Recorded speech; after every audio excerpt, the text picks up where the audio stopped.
Go. Good evening, everyone. This is a vigil held by the Liverpool branch of Health Workers for Palestine, a global organisation of healthcare staff and other supportive non-governmental organisations advocating for the healthcare rights and the human rights of Palestinians. As healthcare staff, we feel that we have an ethical and moral responsibility to advocate for our Palestinian peers and the Palestinian population in general. The targeting of healthcare infrastructure and the killing and abduction of healthcare staff is unfortunately a common strategy in times of war. However, the number of healthcare staff killed and abducted in Gaza by the Israeli army is on a different level. In our last vigil, we made a comparison between the number of health staff killed in Israel and the number of health staff killed in Gaza. All of the killings, war crimes, but the numbers evidence that there has been something different going on in Gaza. 4 Israeli healthcare workers were killed by Hamas in the 16 months, all on October the 7th, 2023. Over 1,000 Palestinian healthcare staff have been killed by the Israeli army in Gaza.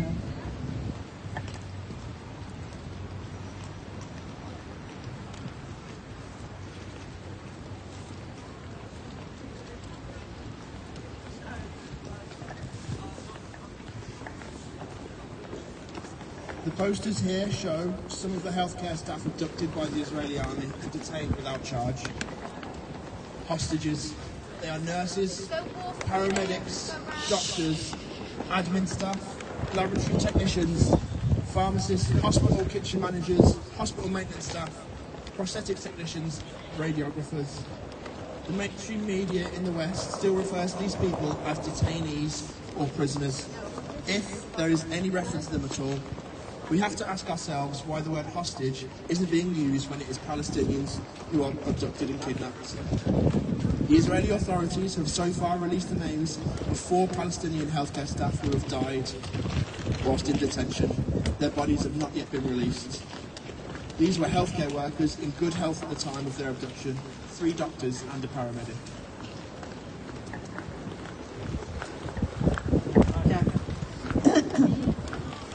In our last vigil, we talked about the fragile ceasefire between the Israeli government and Hamas. Still fragile in Gaza, intermittently broken, seemingly non-existent in the occupied West Bank, where violence against Palestinians has escalated. The violence against Palestinians in Gaza has been transferred to the West Bank. It appeared earlier in the week that continuation of the ceasefire deal was unlikely, but intense diplomatic efforts in Qatar and Egyptian negotiations seem to have brought it back on track. Tomorrow is a critical day when many Israelis and Palestinians should be released as agreed. Less may be known about the West Bank than Gaza. We're very pleased to have with us this evening Sue King, who has spent 2 3-month blocks living in the West Bank, one in 2019 and one in 2022, serving as a human rights monitor. She's going to talk more about the West Bank. Thank you, Sue.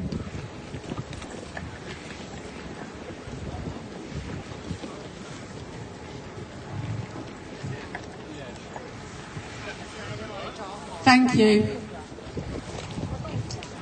Jack is holding a map that shows the scale and size of Palestine.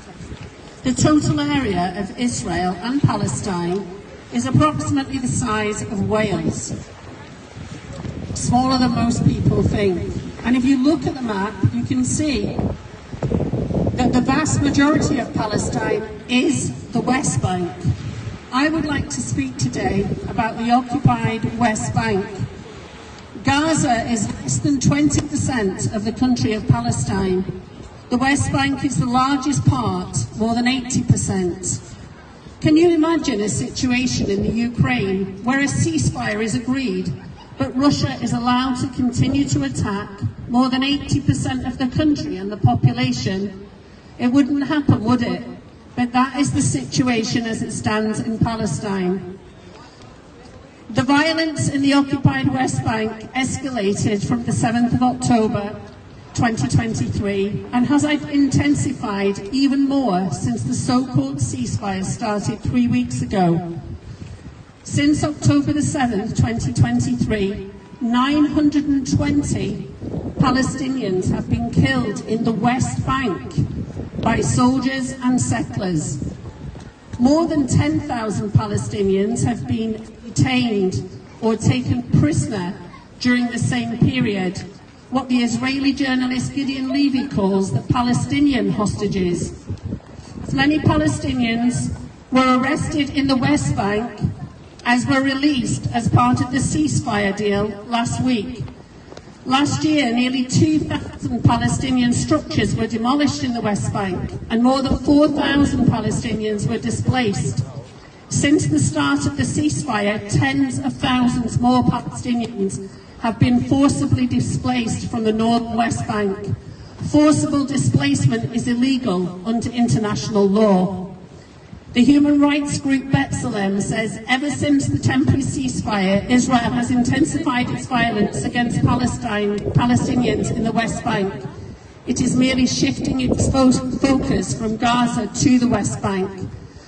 The West Bank, including East Jerusalem, is around 60 kilometres wide and 130 kilometres long, and home to approximately 3.5 million Palestinians and 750,000 illegal Israeli settlers.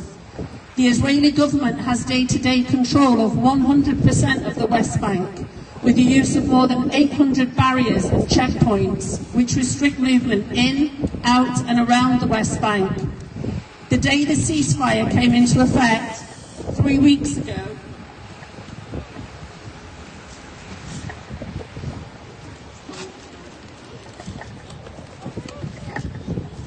in the West Bank, many checkpoints were closed and new barriers appeared, sending a message that the occupation and oppression of Palestinians has not stopped. Palestinians are able to live on about 40% of the West Bank land, but this becomes more and more difficult each day. These restrictions to movement violate the freedom of movement under international law. A friend in Yatta reported last week that a new yellow gate barrier prevents farmers and shepherds from reaching their land. The separation wall or barrier constructed around the West Bank is also illegal under international law because 85% of it is illegally constructed on Palestinian land, separating Palestinians from land that is theirs. It is also normal practice for soldiers to deliberately damage roads to make life difficult, and the Israeli government also controls power and water supplies to West Bank communities. There are around 250 illegal Israeli settlements and outposts in the occupied West Bank and East Jerusalem, home to the 750,000 settlers. These are large, modern residential areas which include universities, leisure centres and businesses as well as homes. Under international law, the settlements are illegal, and occupying power is not allowed to take land or move its citizens into occupied territory during the military occupation. The International Court of Justice confirmed this in its ruling in July 2024. Last year, the Israeli government started the process of illegally annexing permanently parts of the West Bank, as it has already done with East Jerusalem.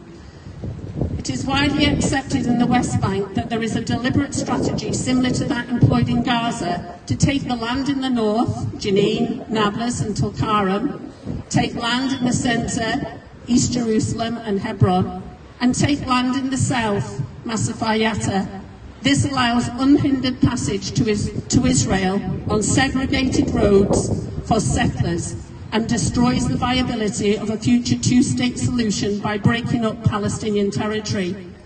The presence of settlements also means the presence of the Israeli army to protect the settlers. The Israeli government last year provided guns for settlers and even uniforms, allowing them to intimidate and harm local Palestinians. For Palestinians, this means danger, and that their convenience, comfort and safety is less important than that of the settlers. 2-year-old Layla Al-Khatib died of critical wounds after being shot in the head by Israeli forces in Jenin in the northern occupied West Bank following the ceasefire. When I was in the West Bank in 2019 and 2022, I witnessed violence against children by soldiers and settlers. I met the family of a 14-year-old Palestinian boy who had his leg amputated after being shot with a dum-dum bullet by soldiers while playing football. I spoke to primary school children who had their school bags searched and their books destroyed by soldiers with dogs on their way to school. I was in Bethlehem when a 16-year-old boy was shot dead for climbing a fence near a checkpoint. At high school graduations in the West Bank, I have seen banners with the photos of several children who are missing the graduation because they are either dead or in prison. More than 800,000 Palestinians in the West Bank are refugees from 1948 and their descendants. Many live in the 19 refugee camps, and their welfare, health, education, food, etc. is overseen by UNRWA. The decision to ban UNRWA is illegal under international law and a deliberate strategy to affect the rights and the health and well-being of these refugees. Francesca Albanese, the UN Rapporteur, urges us to keep on protesting and lobbying to push for recognition of a Palestinian state, and this will show the world and the UN there is a conviction and motivation to show that Palestine is a cause worth fighting for. Thank you.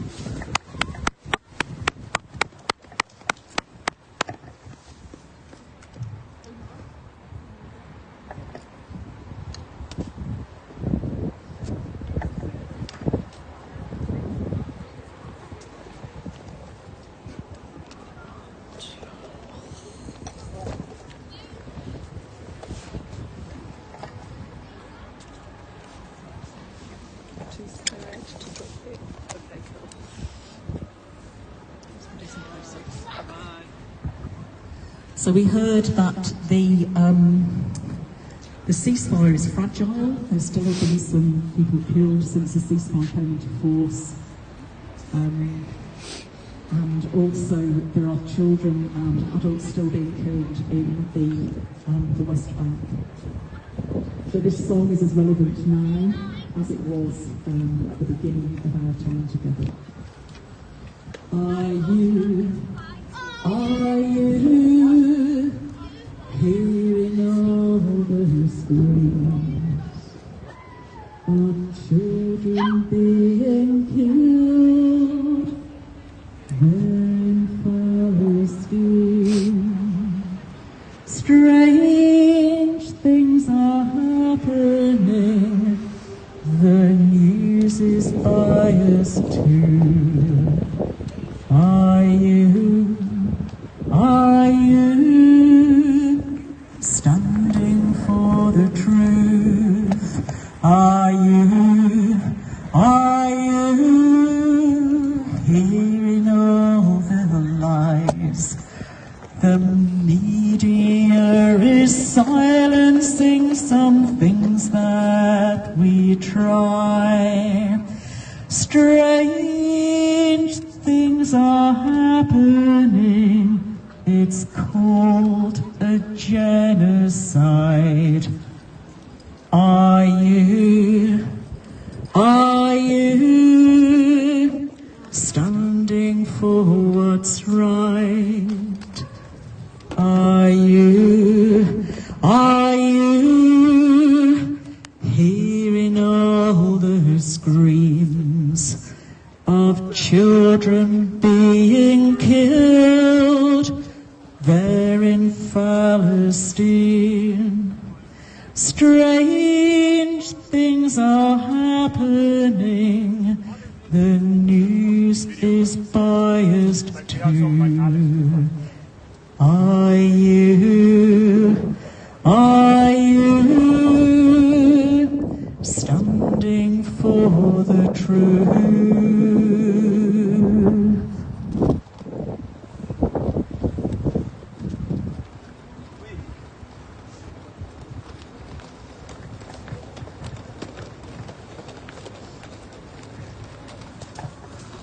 Following the ceasefire that commenced on January 19th, Gaza's healthcare system remains in a state of severe crisis, grappling with extensive infrastructure damage, critical shortage of medical supplies, and overwhelming patient needs. The northern region of Gaza have witnessed catastrophic destruction of healthcare facilities. Kamal Adwan Hospital has been completely demolished, while Al-Shifa and Al-Auda hospitals have been sustained significant damage. Despite a modest increase in the flow of humanitarian aid since the ceasefire, the scale of destruction and the high level of need mean that essential items, including medical supplies, remain critically scarce. The shortage of medical supplies has led to dire situation with reports of patients suffering from untreated wounds and lack of necessary medications. The destruction of healthcare facilities has severely limited the capacity to deliver medical services. The loss of critical infrastructures and equipment has left many areas without adequate medical care, exacerbating the health crisis. The delivery of humanitarian aid, including medical supplies, has faced significant challenges. There have been numerous instances where ambulances and healthcare workers were prevented from providing vital medical care. The impediments have further strained the already overwhelmed healthcare system. The poor sanitation conditions in Gaza have led to public health emergency, with significant increase in preventable diseases. Addressing the crisis requires immediate attention to restore water and sanitation infrastructure and providing adequate health care services to the affected population. Many healthcare workers are still detained in Israeli prisons without any charge. Dr. Abu Safia is one of them. His lawyer said to Al Jazeera, despite denying all the charges against him, he was beaten with an electric shock stick by Israeli army to extract a confession from him. There was no legal justification for Abu Safia's arrest, the lawyer said, adding that any accusation needs evidence, and as long as there is no evidence, there is no real complete association against Dr. Hussam. Lack of medical care combined with a failing condition in very cold prison had severely affected the doctor's health. Abu Safia, who had documented the cruel impact of Israel's offensive on Kamal Adwan Hospital, was arrested after refusing multiple military threats to leave the hospital during the attacks and blockage of northern Gaza Strip. The extensive destruction of medical facilities, severe shortage of supplies, and ongoing obstacles to aid delivery continue to pose significant challenges to meeting the healthcare needs of Gaza population. The crimes of Israel against Palestinians must stop immediately, and the criminals of IDF must be charged for these war crimes. The lives of Palestinians matter, so we will keep talking about our colleagues in Gaza and asking for justice. Free Palestine.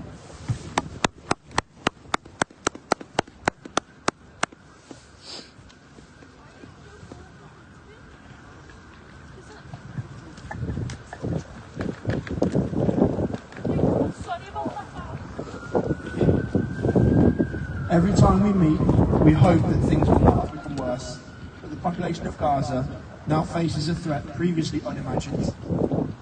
Total ethnic cleansing at the hands of the USA government. On February 4th, at a press conference in the White House with the Israeli Prime Minister Netanyahu, Donald Trump announced his plan for Gaza. What right does he have to make any plan for Gaza? His plan is that the US will take over the Gaza Strip and own it. Own it. His plan that the entire Palestinian population of Gaza will be moved out, forced to live in Egypt and Jordan. Both countries forcefully disagree with the plan. He then intends to rebuild Gaza and make it a Riviera in the Middle East. The land would be annexed to Israel and would be settled by, I quote, people from all over the world. A man so against immigration into the USA, yet inviting tens of thousands of immigrants into Palestinian land cleared of Palestinians.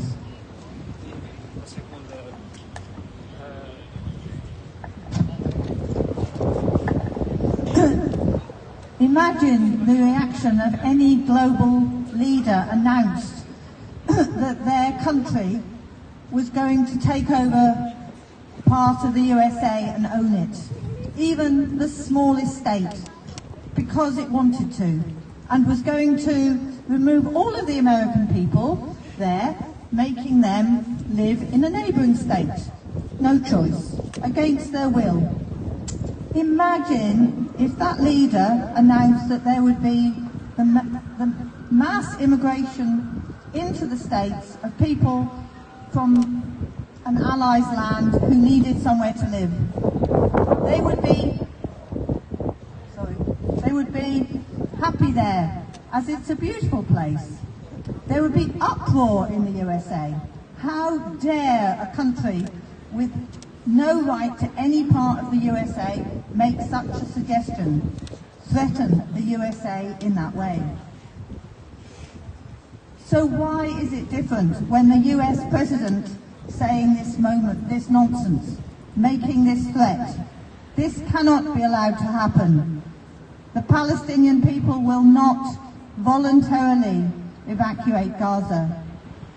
They would have to be removed by force. This would be another Nakba, another catastrophe, affecting far more Palestinians than in 1948. Many Palestinians would rather die than be moved away from Gaza.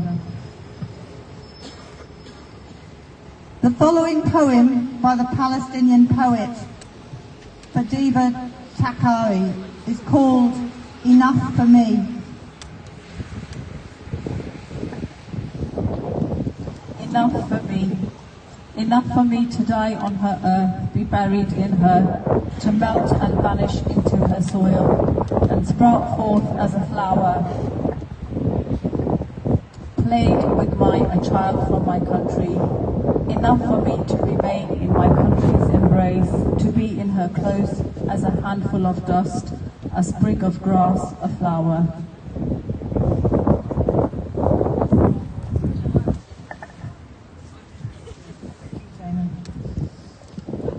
Every decision that is made on the global stage relating to the occupied Palestinian territories has an influence on healthcare. Healthcare infrastructure in Gaza has been decimated by Israeli attacks over the last 16 months and cannot be rebuilt and restored until there is a decision about its future. That decision should be made by the Palestinians, not by a global superpower that has no right to any land in the region. The trauma caused by what has gone before and the fear of what may come next will be having a detrimental psychological effect on hundreds of thousands of people in Gaza and in Israel.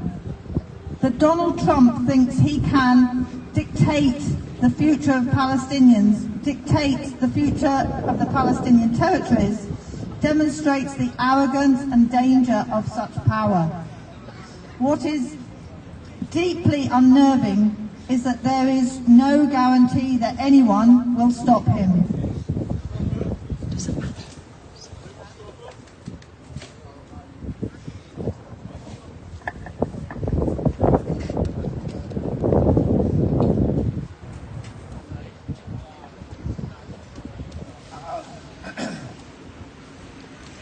At our last vigil 2 weeks ago, we started to read out the names of some of the Palestinian healthcare workers who have been abducted and are held hostage. We read 60 names last time. This week, we will continue that, and the names of 40 more healthcare workers, their whereabouts and welfare unknown.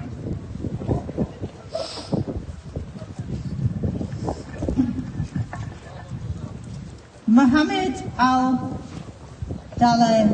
a chief nurse. Rami Hussein Al-Khoury, a nurse. Assam Khalid El-Essir, a nurse. Afat Abdu Matar, a chief nurse. Yusuf Subain Abu Nadim, a nurse. Eze El-Kadin Al-Sahain, nurse.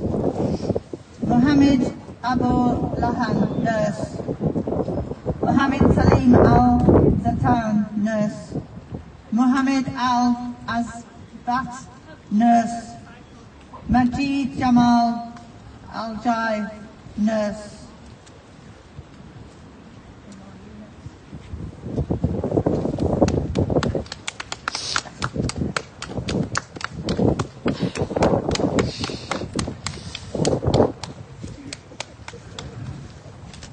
Luay Majid, nurse. Azam Dadris, nurse. Mu'taz Muhammad, nurse. Muhammad Salman, nurse. Muhammad Tafish, nurse. Muhammad Al-Hiru, lab technician. Asad Atala, lab technician. Hussam Ikhtar, lab technician. Ahmad Abdullah, lab technician. Yusuf Abu Fresh, medical secretary.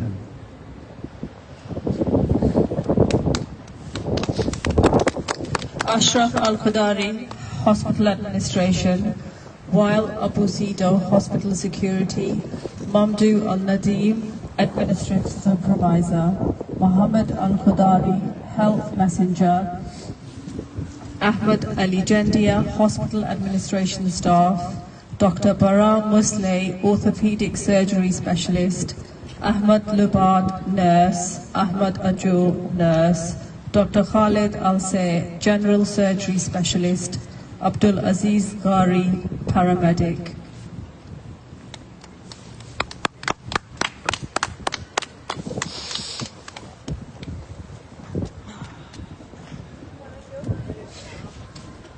Hamza Shraim, paramedic. Isam Abu Isa, paramedic. Nemr Fayat, paramedic. Mohammed Al-Damari, paramedic. Mohammed Abu Daya, paramedic. Dr. Salah Zayed Al-Karaz, medical students. Nahid Abu Al-Hazna, hospital administrative staff. Bilal Sabah, paramedic. Abdallah Abu Saman, health department accountant. Shadi Zakaria Al-Tatari, paramedic.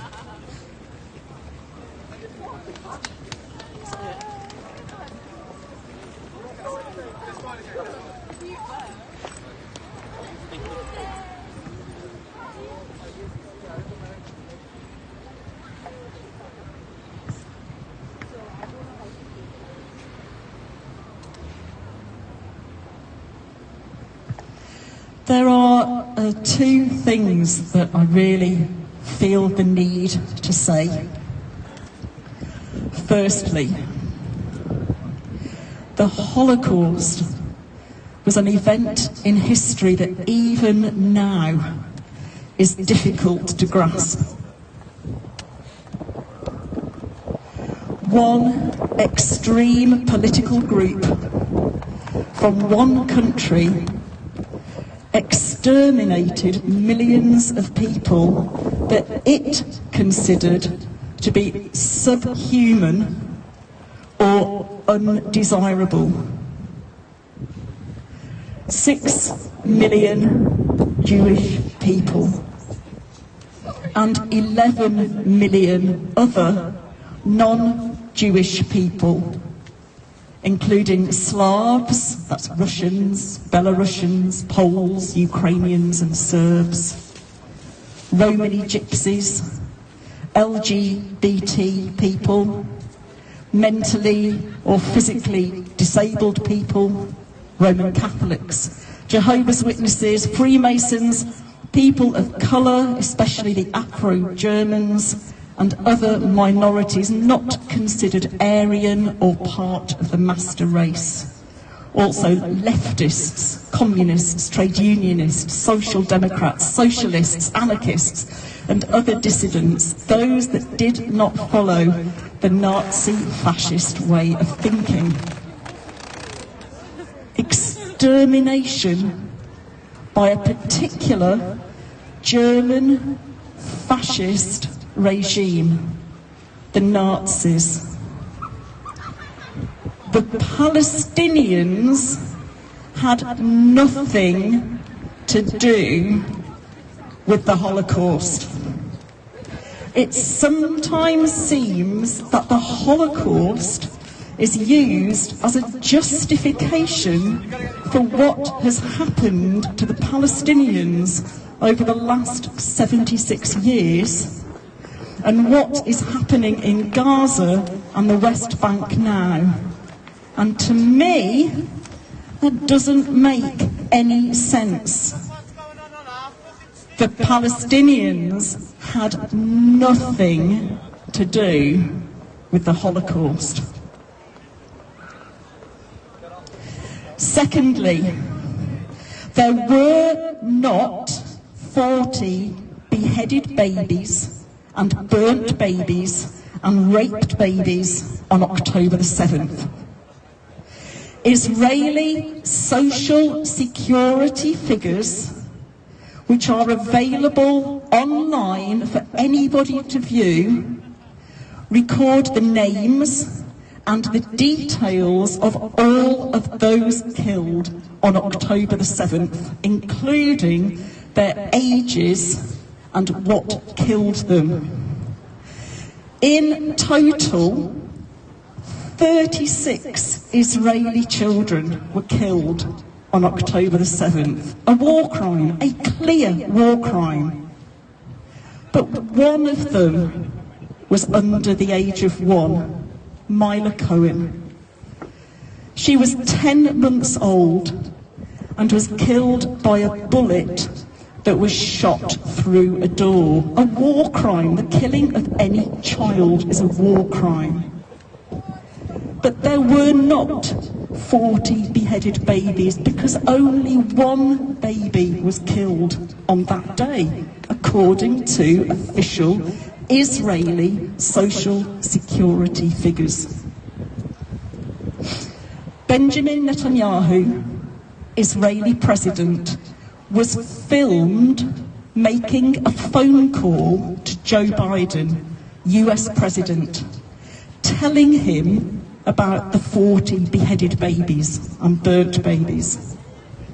It was the first time that a phone call between an Israeli and an American president had been filmed and broadcast to the world.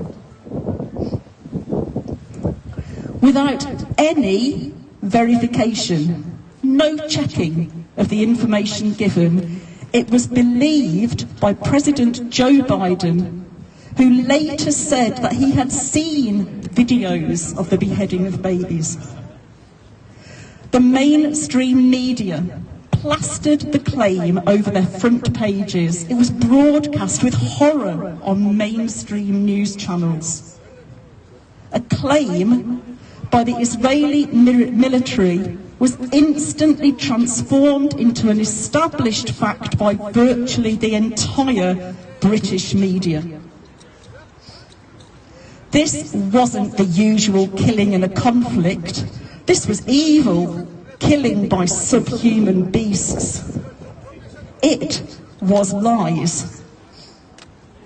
Propaganda that helped to justify a retaliation that has so far killed 1,098 Palestinian babies, children less than 1 year old. Their names and their dates of birth are known. Is the British media horrified by that? Does the British mainstream media even mention that? Some newspapers have since retracted their statements about beheaded babies, but not on their front pages, in some small paragraph partway through the paper.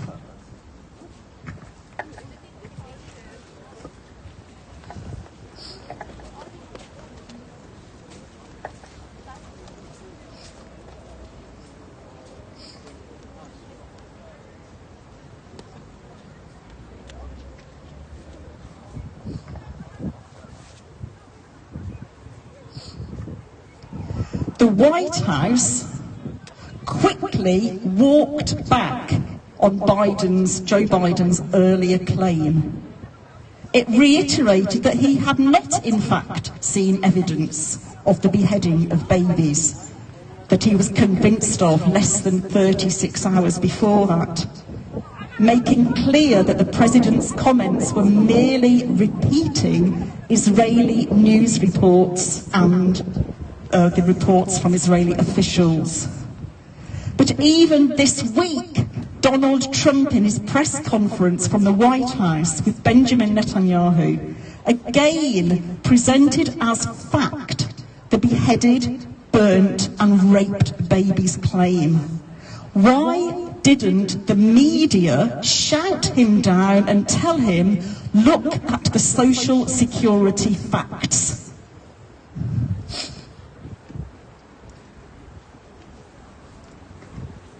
There were enough atrocities committed on that day. The killing of any civilian, whether by Hamas or whether by the IDF, is a war crime. But there were things reported as fact which just did not happen, and the mainstream media in Britain was complicit in spreading those lies without any verification. Such poor journalism.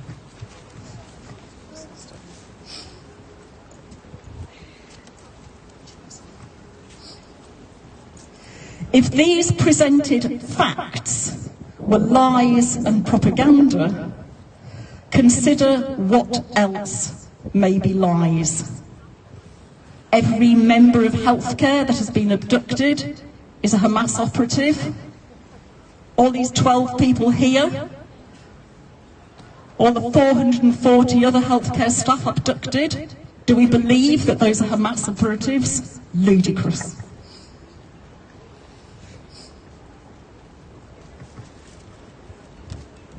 Hospitals destroyed because Hamas command centres are beneath them. Unverified. Videos of tunnels are not the same as videos of command centres. There has not been one video of a command centre under a hospital. What is our media doing? Thank you.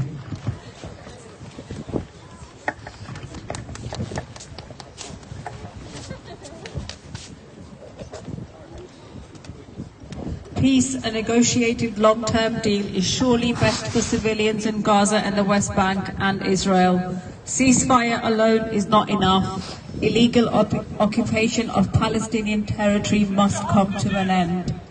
Palestinians must be granted the same rights as Israeli civilians. We will continue to speak up. We will continue to write to our MPs, to government leaders, to ambassadors, speaking truth to power. Thank you for joining us this evening, whether in person or online. Thank you to the support of members of Liverpool Friends of Palestine. Please consider joining them as they march every Sunday at 2 p.m. from the front of the Catholic Cathedral. Thank you.